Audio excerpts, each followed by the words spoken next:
Morning, everyone. We're just going to start letting people in. It looks like we have a good group today, 29 people. I think we had over 50 signed up. Hey, Brady, I see you on the screen here. You're at the Capitol, huh? Yep. Me too.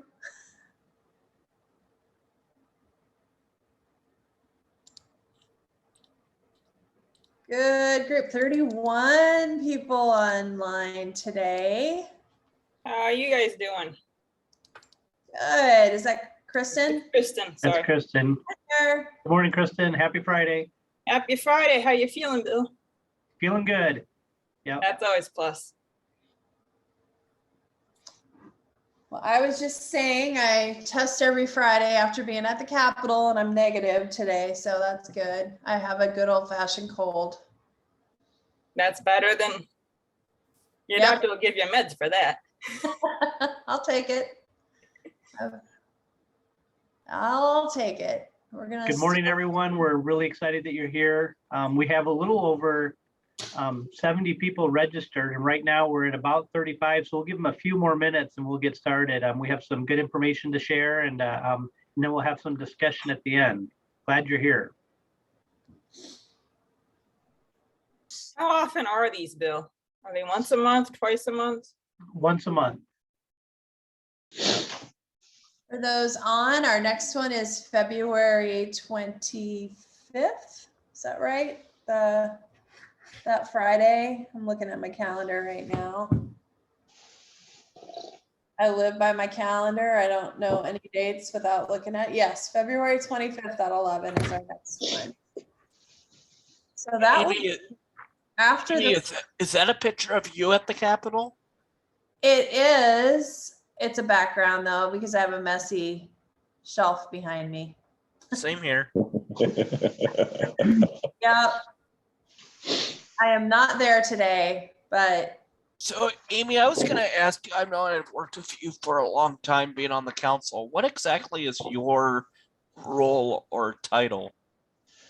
well, I have my own business. So I work with a lot of different organizations, but for the DD Council, I'm a contractor and I write InfoNet and I keep up those resources and work with Bill. And Bill is kind of what would you call yourself, the legislative liaison type person at the Capitol? Correct. Yep. Policy. So I work with Bill on that. Do lobby for other organizations, but not for the DD Council. I just do the work on the public policy side. So I think we're getting Keeps us close. all informed. Yeah. 41 people on. Bill mentioned 42 now. The Bill mentioned that we had over 70 signed up, which is amazing. I don't know, Bill, you want to kick us off? We might as well just get started at 11:04. Let's get going. Well, happy Friday, everybody. And we're really glad that you're here for our first of this legislative session, Capitol Chat. I'm Bill Collisted. I'm the Public Policy Manager with the Iowa Developmental Disabilities Council. And our Capitol Chat is an opportunity for Amy and I to share with you what's going on up at the Capitol, what we're seeing and what we're hearing from a bill side of it, what we're seeing as priorities set forth by the legislature. And it's a chance for us to kind of review those bills and make sure you guys are aware of how to advocate. So really from my end, Amy's going to share the knowledge and I'm going to make sure that we're encouraged and we have avenues to share your voice individually or collectively for our priorities. So we're glad you're here and we'll get started. Bill, you're up. That's right. So just really quick, you got that session there. So the 2022 session has started on the 21st. Just big picture. This year, there's been less bills introduced in the first 3 weeks of the session than there has historically. 500 is still a lot. There's been 512 bills introduced over the 3 weeks as of this morning. And there's already over 159 subcommittees created over the last 3 days. That seems like a lot of work. And so wanted to remind people before I kind of get into the session notes there is that you have an opportunity to participate and submit public comments. And so each day and every day, there are committees that are there from the legislature. And we'll show you here in a second how to find those meetings, how to click in from the Zoom end of it, and where to find the schedule for each day. Reminding yourself that on the Senate side, you're able to make comment if you'd like to, during those meetings, but on the House side, they're still just, you're able to just kind of hear and listen to that. That's the way I understand that. You can participate on the Senate side, on the House side, you can listen. But for all of those committees, if you follow the bill, so for example, if there was a meeting today at noon, you could go in and sit in on the meeting, but prior to the meeting, you could read about the bill and then submit a comment. So just really quick on the session, some big thing dates to kind of pay attention to is on the 21st of January. That was the last day to request a bill. So legislators were scrambling to make sure they had those put in. It does not mean that a study committee that could be put together here in the next few weeks by a committee chair could request a study bill on, last year we really advocated for changing tables. They could do that this week. They could do it in regards to voting legislation. They could put a study bill forward. But the bills that were requested were by the 21st of January. That makes over the next 3 weeks, in 3 weeks, there will be the beginning of the legislative funnel, which is where they really start to work on those bills from beginning to end. And they try to, just as an exam, as it kind of points out, is which bills will make it through to the bottom part of the funnel. And so they start to evaluate from the committee. Do they get passed forward? Is there discussion? Is there feedback from the public? Is there feedback from lobbyists? Are there feedback from advocates? And then on March 10th, just another date to kind of pay attention, there's the Revenue Estimating Conference, which really sets and finalizes the budget. We've given some information already this year about what we see as what we're hearing as priorities for the Revenue Estimating Conference, but that will be on that date. And then April 19th is going to usually be the last day of session. I know last year they ran quite a bit past, but with less bills, even though 500 sounds like a large amount, we think that they'll probably move forward. So, Amy, did you want to walk through the?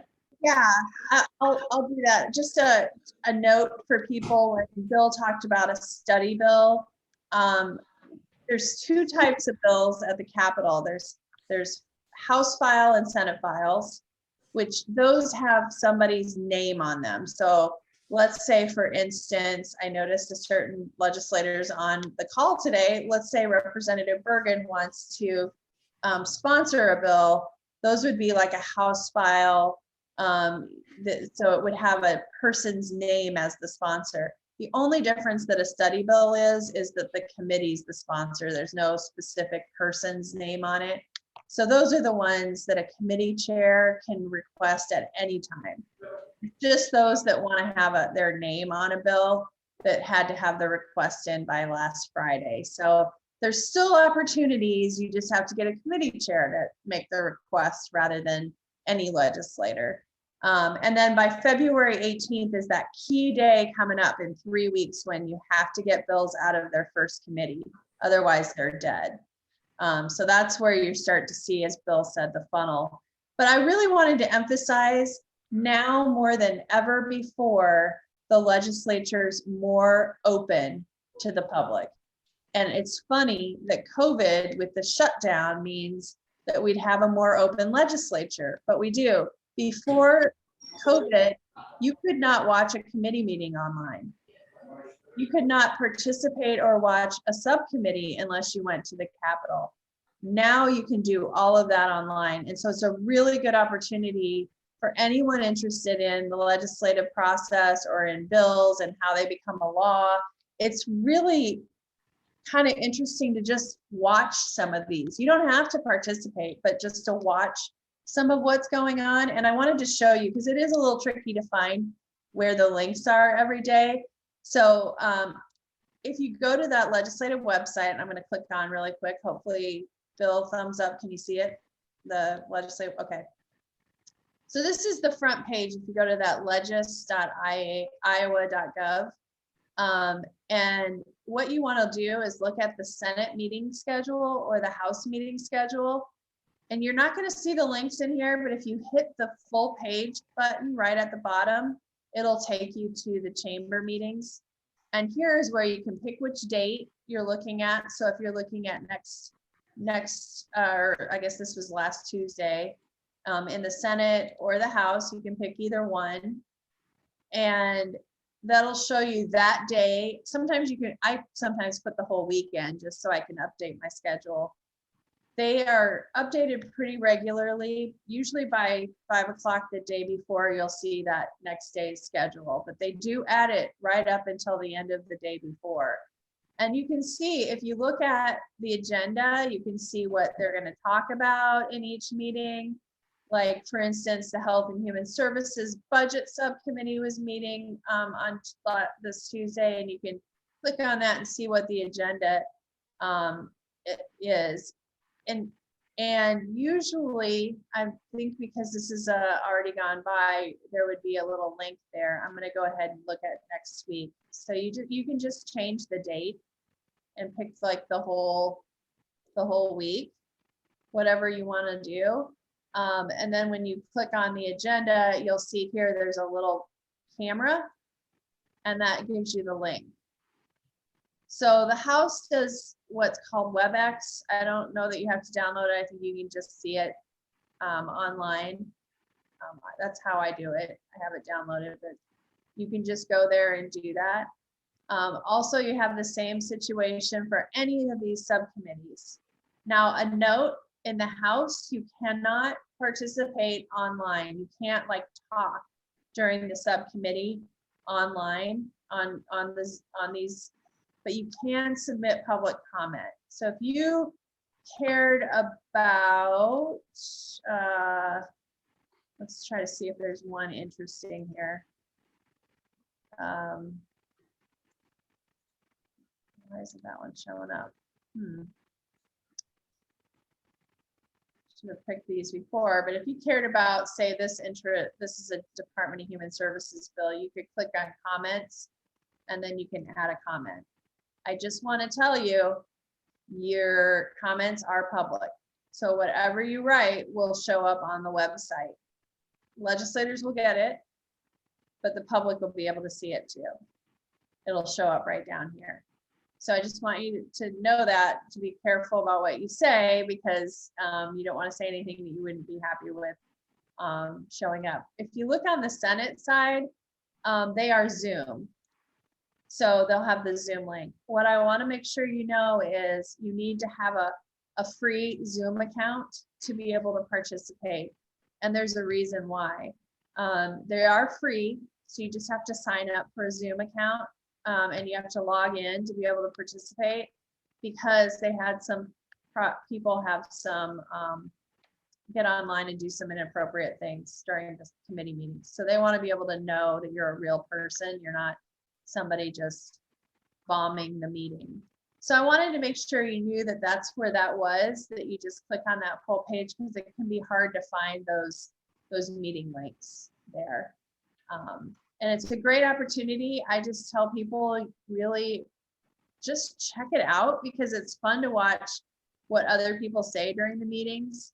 You can kind of see how people present their positions on a bill to legislators during those. I think it's a good opportunity for people to just see how things work and how legislators operate during that. Amy, just two things to add there. What I've noticed, definitely you can sign up and have those put into your schedule. Sometimes they do meet and they journal it, or they gavel in, and then they go to caucus. And so sometimes the meeting will end right there, and it can be a little frustrating. But sometimes if the camera stays on, that means that they'll caucus for a little bit and then they'll come back, and they can do that privately. But then when they talk about the bill, you might have a senator who proposes the bill and advocates for it. And at that point, you might have an opposing side who says, these are my concerns with the bills. I'm going to go ahead and I'll agree to move it forward, but I would like these things addressed. Or they may say, I may not agree to do that. So you'll see some of that interaction. And then at the end, there's usually, like you said, that opportunity for comment.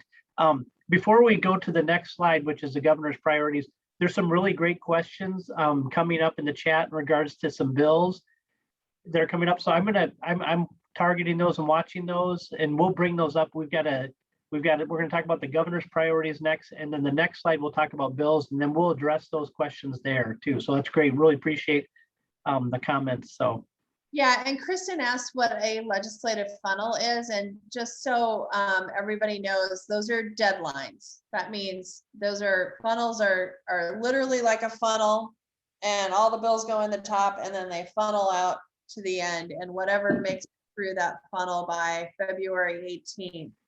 So whatever makes it through committee by February 18th is still alive. Everything else is dead. So a House bill getting out of a House committee, a Senate bill getting out of the Senate committee by February 18th.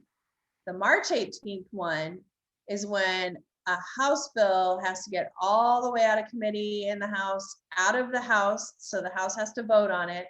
Then it has to get through the Senate committee by March 18th. So it needs to pretty much be through one chamber and out of committee in the other. So if it's a Senate bill, it has to get out of a House committee.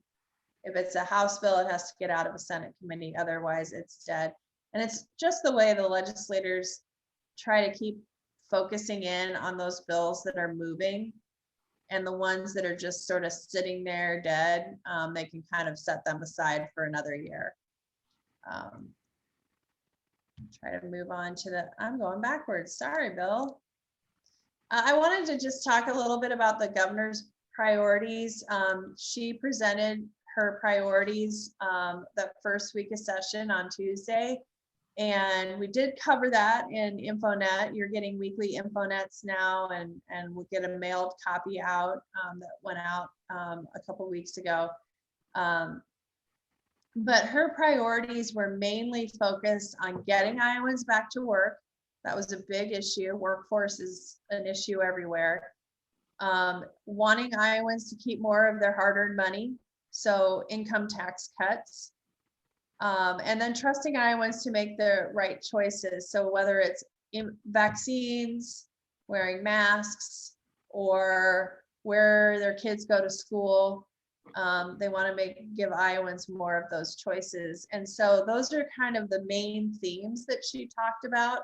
One, I wanted to highlight a couple. There were some unemployment changes. So they're going to cut the amount of time that you can receive benefits if you lost a job. They're working on childcare again, because that's obviously a really big deal for people that have kids that want to go to work. They're looking at loan repayment programs for people that go to college or community college to help them pay for those if they enter into things like nursing or mental health professions or some of those areas where we have shortages. They're working with high schoolers. They call them apprenticeships, but they're looking at a healthcare apprenticeship where if you were in high school and you maybe thinking about going into nursing, they would help you get your CNA, or direct, so you could work directly with people in nursing homes, or get some of those degrees that will help you work your way through college and get your loans repaid. There's not a lot of change in the budgets right now, because we do have a lot of federal money still from the COVID relief money coming from Congress. But so there's not many big changes in government, in budgets that the governor recommended. But again, I want to emphasize, and Bill and I talked about that in our last snapshot, was that our little video, 2-3 minute videos, we talked about how the governor just asked for these things. It's ultimately the job of your legislators to decide what they want to do. So the governor has to lobby the legislature to get things done. So she's a lot. We were talking about how that's a lot like Bill does with the DD Council. He has to lobby the legislature to do that. The governor has to do the same. So just because she presented these ideas doesn't mean they're going to happen. She also talked about people being able to get some of the money that goes to schools if they decide they don't want to go send their kids to a public school. So she's going to make it allow parents to get would like to make it so that some of the parents can get the money that would have gone to public schools to help send their kids to private schools. And they're including any child with an individualized education plan. So those IEPs, they would be eligible for it as long as, in addition to families that earn less than the 300% poverty level, which I think is somewhere around 55,000 for a family of 4. I think that's the number. But so those would be eligible to get some of the money that would have normally gone to their public school to be able to send their kids to a private school. And then the big piece is the governor would like to cut taxes, income taxes, so state income taxes. She wants to move it to a 4% flat tax that would save the average family $1,300 per year. She wants to end taxes on retirement income. And then the total tax package is $1.6 billion.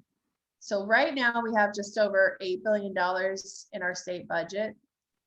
We're collecting about $9 billion. So that's where you see there's a lot more money coming in than what we're spending. So the governor would like to cut taxes and give those dollars back.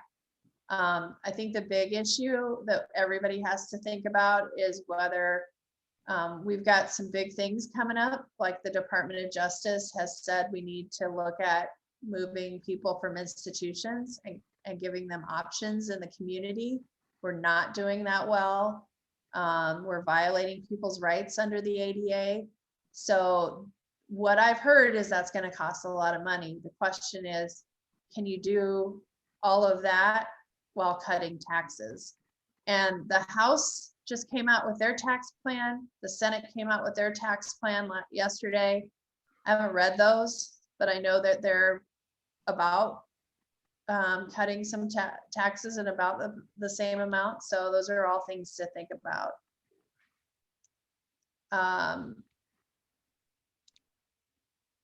All right, so there are some great questions in the chat, and this will be the slide where we can kind of talk a little more specifically about those. The ones that we had planned to talk today about there are a few bills here that we want to kind of dive into that are looking at voting. And so if you guys remember last year, let me back up. One other comment would be our legislative priorities, the Iowa DD Council's legislative priorities for this year are to address waiting lists, which came up in the chat group, to address the workforce shortage. When Amy talks about making decisions off of the budget for next year and tax breaks, and that there's a surplus of money, we would like to see that address the waiting list. We'd like to see that address the workforce. And then the other priority for us is an accessible Iowa. And that goes really to the point that Amy was talking about. Some of the findings they had in the Department of Justice is, can people receive the services they need currently? Is their environment accessible, transportation, employment, whatnot, but also can they receive the services in their hometown? And we know that currently isn't the case. So that funding, it's important to make sure that our legislators know that those are, there are priorities, but if those resonate with you as well, that's a great opportunity to advocate for those. And we'll come back to the questions that are in the chat. Really appreciate all the engagement today. So we might need to start booking more time for these, Amy, but we're going to talk a little bit for a second here about the voting bills. And I just want to remind people, last year, there were some changes to the voting law. It restricted the amount of time people could vote absentee. It restricted the actual time during the day, which people could vote by the day. It also limited, satellite sites or drop-off boxes where people would make it more accessible for people to vote. And probably the one that, all of those are concerning when it comes to people living with disabilities and making sure their voice is heard. But one of them that I thought was also concerning was limiting, the drop boxes, and then who can assist you and help you dropping off that box, and making it, if it's someone other than a family member or someone in your life, it could be a crime if somebody is bringing 5 or 6 votes in of people that they're collecting, their family members. So those were changes, but there are a few bills that are coming forward. Bobby Kaufman is the chair of the House State Government Committee, and he has reached out to Amy and he said he'll entertain fixes to last year's bills. But we have some others that we want Amy to kind of walk us through here that right now are part of that 500 and some bills that have been proposed. So. Amy's It's my doesn't have screen. any PowerPoint, yeah. Was my It's good. screen weird there? Are you there? It looks good now. There was Okay. something. I have no idea what just happened, so Okay. I won't knock my table to we'll do that. Well, just real quickly, because I know you have lots to talk about, but we're really sensitive to changes to voting, because I know that is a really big issue for Iowans with disabilities and having options to vote. And so one bill came up this week, that House File 2049, and that requires absentee ballots to voters to include a copy of their driver's license or their ID or whatever form of identification they're using with their return ballot. That is concerning because I don't know how many of you have a photocopier at your house that you can make copies of your driver's license, but the same, if you have limitations to get out and transportation to get out in the community to drop off your absentee ballot or get to voting, you might have those same barriers to getting a copy of your driver's license. Fortunately, I do not think it's going to move forward. So this is a bill by Representative Sandy Salmon from Waverly. And there is no subcommittee assigned yet. So I think that's a good sign that they're not planning on moving it. I have not heard anybody interested in that, but we wanted to bring that up because that we think would be a barrier to people who may have transportation issues to getting out their absentee ballots back.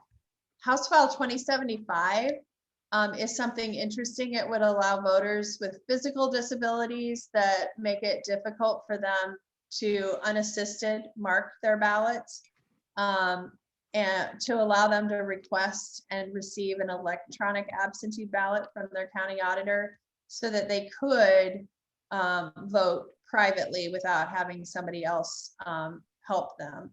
And so that is sponsored by some minority party members. And we've also heard that's probably not something that's going to move forward, but it is something that we've heard. I think, Bill, you've heard the Secretary of State talk about this previously, haven't you? Yes, we met with them last summer and they were working with, I guess in Colorado, they have an approved system. And so they were doing a study on the ability to do electronic absentee voting. And it was really, the study that they were looking in Colorado was for people who have visual impairment, who are blind, but they were open to a larger piece than that. So we've been trying to follow and track where they are with that. But I think that if they found a reliable system, they were going to propose that through legislation. So. Yeah, so while I think this is, sometimes I just want to note that sometimes people put bills out there that may not pass, but it starts a conversation about it. And I think that's one of those bills that is going to be something that people are talking about for a while, because being able to vote privately should be everybody's option if they so choose. House File 2006 just adds 3 additional business days to when the county auditor can send out absentee ballots. As Bill mentioned, we had shortened that to 20 days before the election last year. And this would just add another 3 days before that 20th day to allow the auditors to get those ballots out in the mail a little bit quicker. And that's Representative Bush's bill. And so I think that's something that the county auditors are really requesting be done. And then there's a couple other ones that deal with internet security, just making sure that if the voting equipment is attached to the internet, they would like it not attached to the internet to protect from hacking.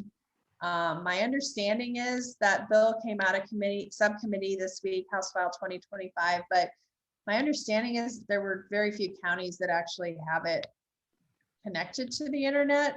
And the reason they do that is it makes it faster to report the results. So people get the results back faster. So I don't think it has that much of an impact. It didn't seem like people were concerned about that, but just something to note.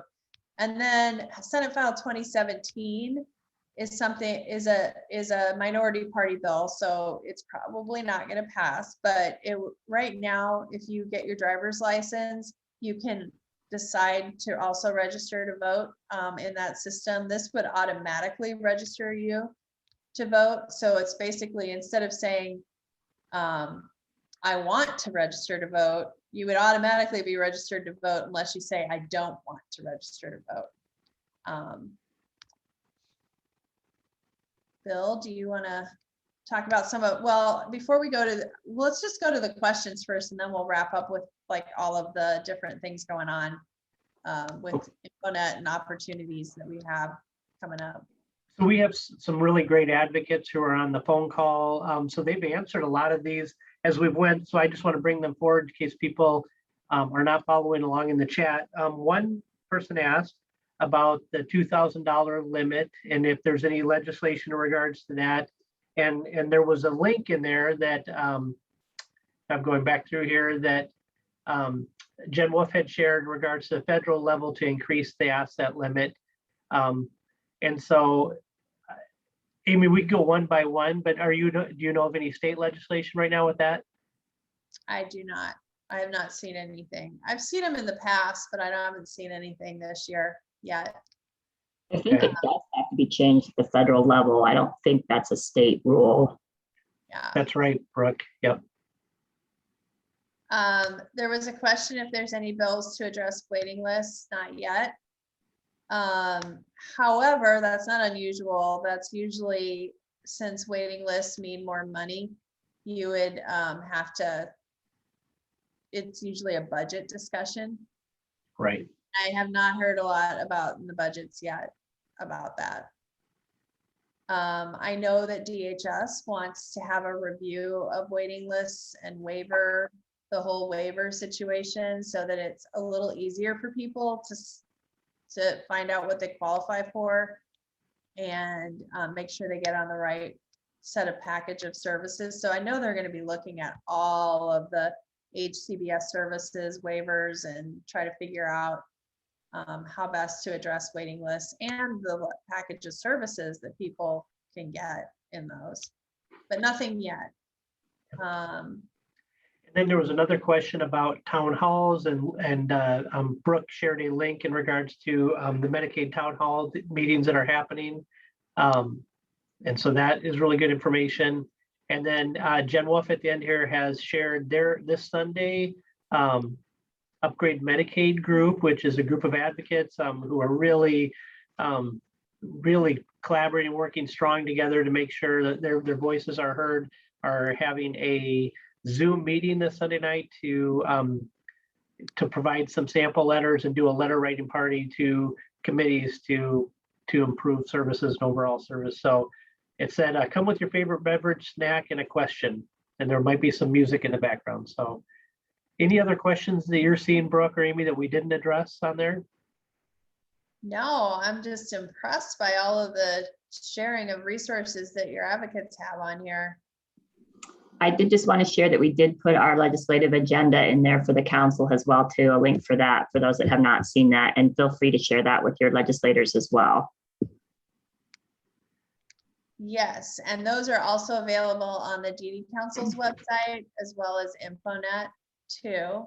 So if you forget the link or can't follow or can't get the link, then that is also available there.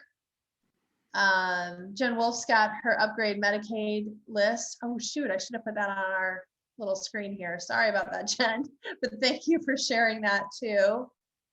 There's a lot of opportunities going on. The caregivers today is doing one at 3 o'clock. We have the link there that you can sign up for that with Dave Price. A lot of you know Dave Price from Make Your Mark conferences. He's doing a little bit about sharing how you can share your stories. Theirs is specifically about direct care, but it would apply to any issue that you care about. Bill's going to do an awesome advocacy 101 right after this meeting at 12:15, if anybody wants to join that. And it will be taped, right, Bill? Correct. Yep. We will share that if you're unable to attend that. We're going to plan on sharing all of this on InfoNet. We have if you go to our news section, I might just show that really quick here. If you go to our news section, you'll be able to, I just got a black screen. Wouldn't be a Friday without some technical glitches, right?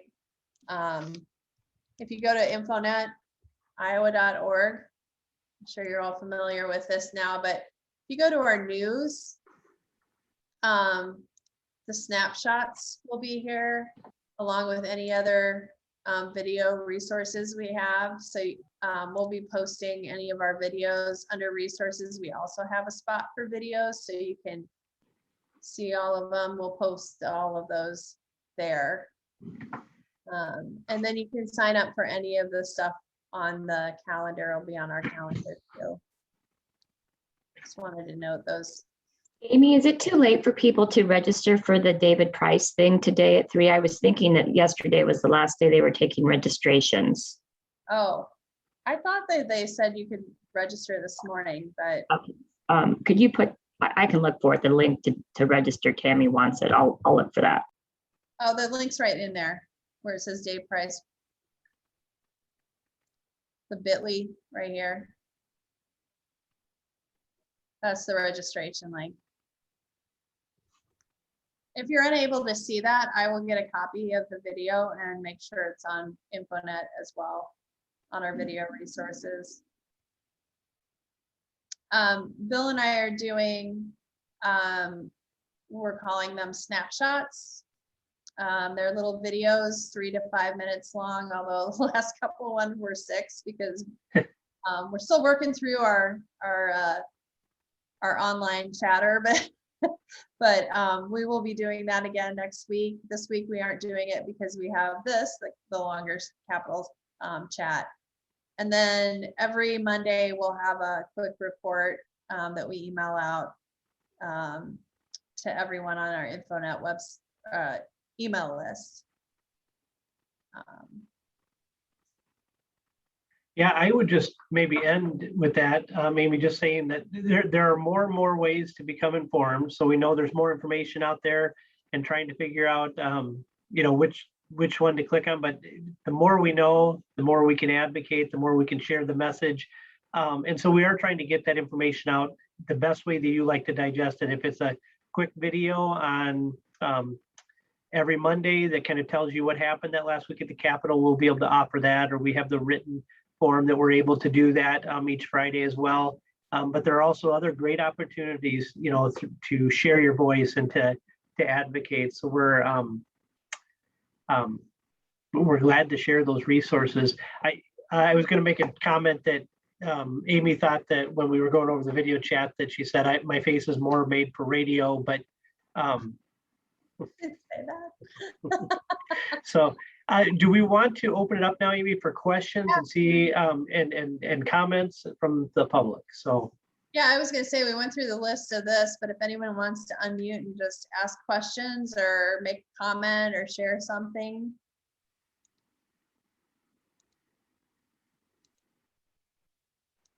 Or ask us to make sure we cover something in our next chat or in our updates. And Dave Price's healthcare, you said? Or the cure, what was he doing today? He's doing it for the direct caregivers, for the Caregivers Association. So direct support staff and people that provide services in the community. but they are actually usually Di's on the call. I don't think she is the head of the Caregivers Association. I don't think she is today, but she's been on our calls a lot too. Our capital chats here. Amy, I don't know if you saw this, but Garrett put in the chat about Senate File 2066. That might be a good one to follow. Do you want to talk about what that is real quick? Sure, I can look it up. I don't know. Oh, I put number. I put the link to it right underneath of it. Okay, I I just will. don't know if you had heard anything about it. Well, I don't know what it is. Hold on a minute. It's the I don't Medicaid Program Improvement one. Oh, okay. Yeah, I don't just so everybody knows, I don't remember bill numbers, so I have to always look them up in my list of what they are. So when and I want to just mention that too with legislators, they won't remember bill numbers unless you tell them what it does, and then they'll remember it. So, but there's a lot of, well, 2006, did you say? 2066. Oh, 66. I was going to say 2006 is maternal child health. I'm looking it up right now. So this is a bill that Democratic legislators introduce every year that is intended to make the MCOs more accountable, to make sure that they have better processes in place, to make sure they're working on workforce recruitment and helping expand capacity in the community, not just, paying for things, but also like being a part of the solution. And unfortunately, that bill never makes it even to a subcommittee. So I think it's really important for people, if they care about that issue, to really, really contact the members of the your legislators, especially if they are Republicans, because they're in control. And usually sponsored bills by Democrats don't really even get much attention lately. Well, it's always been that way with minority party. They'll introduce something and it doesn't always get brought up for discussion. So I think you really have to push hard on the committee leaders to at least have the discussion. But yes, Senators Amanda Reagan and Liz Mathis have always worked on that issue, and have really encouraged people to call the leaders about that. Jen mentioned Senator Edler is the chair, Jeff Edler from, he has Marshalltown, that area. I'm trying to think of the name of this town he's from, but that area, he's the chair of that committee. So he's the person that ultimately decides what happens with that bill, or any of the bills dealing with, increases in Medicaid rates. There's a bill that increases it by 15%. There's other bills that increase various aspects of funding. There's one that if MCOs don't pay on time, they have to start paying interest on what they owe. All of those are in our bill tracker. So if you go to infonet.iowa.org and go to our bill tracker, you'll see those bills. Amy, we have 2 questions there. We have Brady Werger has his hand up. Go for it, Brady. Hey guys, so Amy, do we have any legislators on this call? I wanted to share something. Mike Bergen, Representative Bergen, but I don't know if he wants to speak or not. Okay, no, that is fine. I just kind of wanted to share something, and I talked to Bill about it. What was it, yesterday? When we are talking about waiting lists for the HCBS waiver or ID waiver, I really do think that that's a topic that that needs to be focused on. And I'm saying this because I have had a disability since I have been 4 to 8 years old. And my sister has had a disability, since a young age. My sister is currently living in Tulsa, Oklahoma at Brookhaven Hospital. Before she moved to Brookhaven Hospital, she lived in a HCBS home waiver program in Carroll, Iowa. Since that agency was privately owned, with the behavior she was having, they said, we can't have you here. Your behaviors are too intense. We can't manage here. We can't work with you. We can't manage you because your behaviors are so bad. So she got kicked out of that privately owned facility in Carroll, and she was actually in a psychiatric unit for a good 3 to 4 months. We have tried to get her approved for Woodward in the Glenwood Resource Centers, and when we go through the process, they come back and say, well, she doesn't qualify, but they don't give us the reasoning behind why she doesn't qualify. So anyways, we tried to set in an application to get her approved for the ID waiver. So that way she has more opportunities. She has more options on service providers that can help her statewide.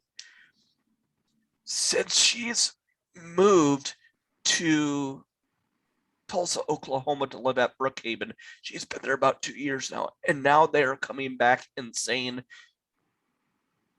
you've been in Tulsa for 2 years. We are going to take away your ID waiver spot that she waited 3 years to get approved for. And once she got approved for it, they had to move her to Tulsa, and she couldn't help that they moved her to Tulsa.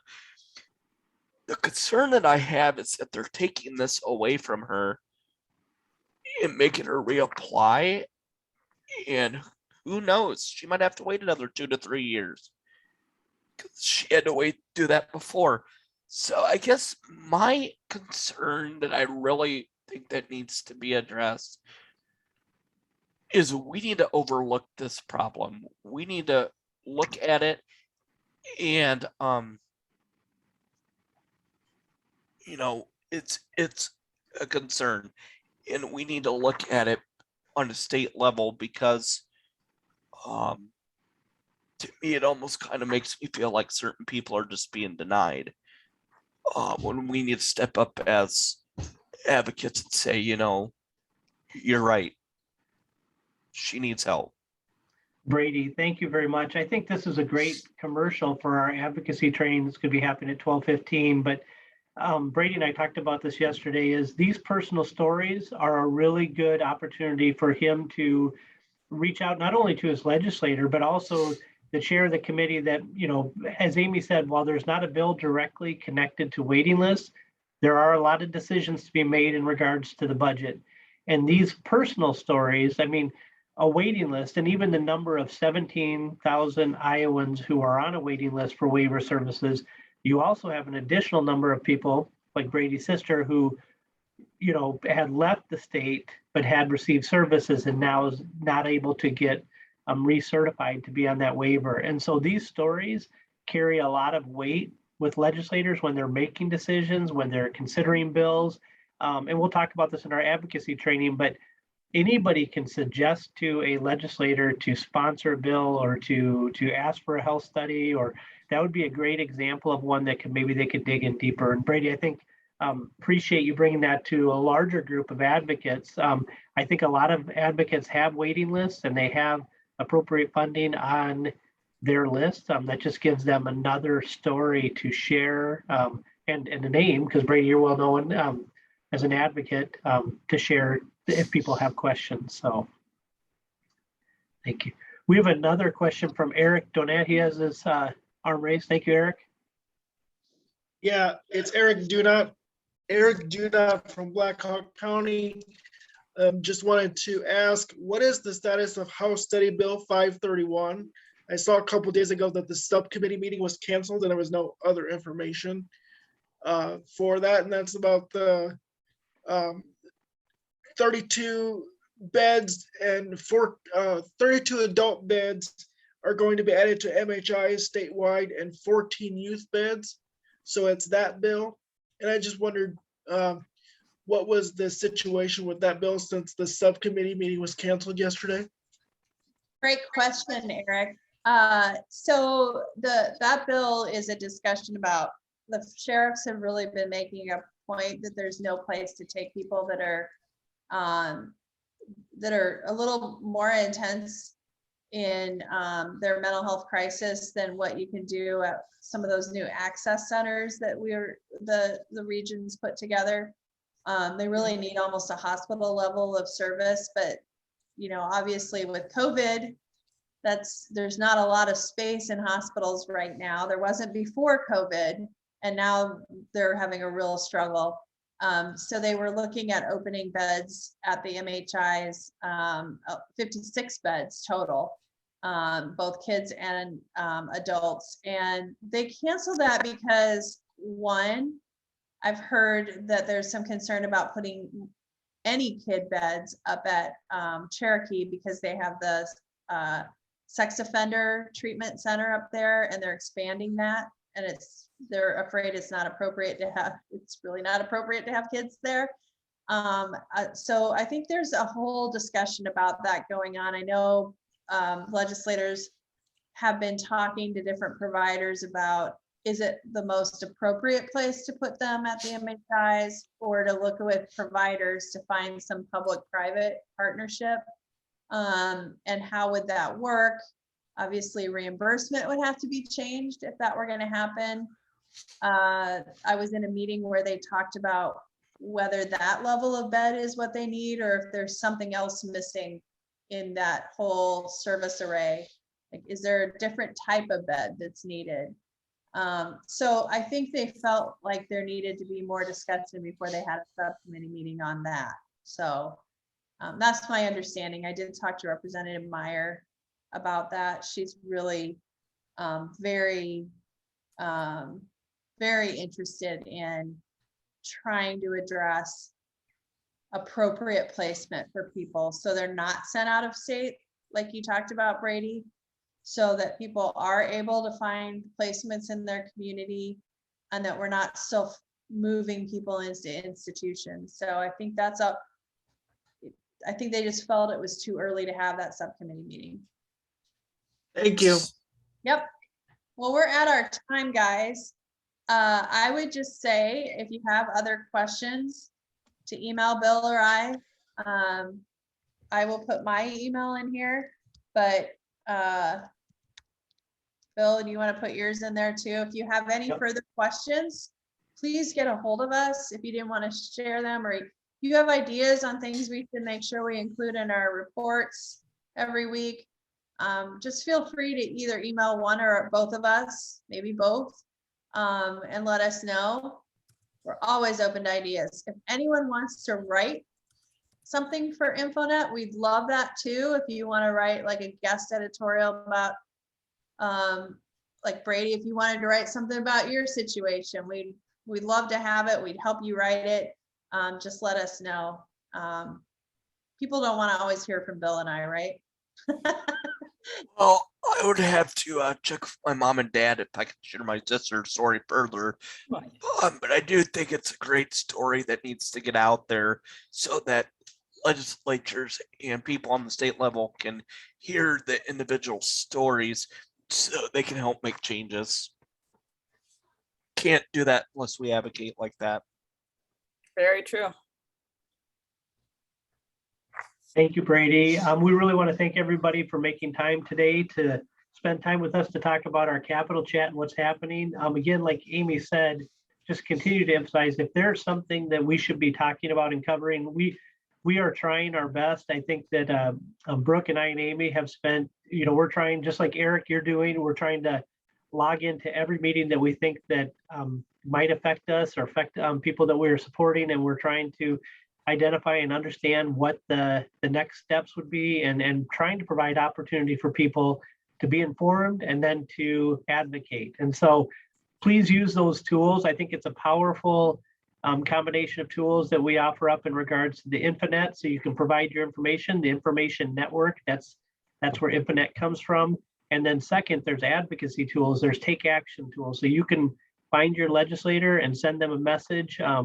I see a lot of strong advocates on the message today, from Garrett to Kristen to Hugh to Eric to Brady, and I know I'm missing probably a lot more people on there. So please use that information. Information is powerful, but a lot of decisions are going to be made in the next 3 weeks, and priorities are being set. And we know the squeaky wheel and large groups can make a big difference, as people said in the chats. And Brady said it best at the top of the chat is, we have important issues and our voice needs to be heard. And that is for people in Iowa that are living with disabilities. So thank you, Brady, for that message. And I hope everybody has a good Friday and stays healthy. And thank you. Yep, and thank you to our interpreter too. Yes, thank you, Laura.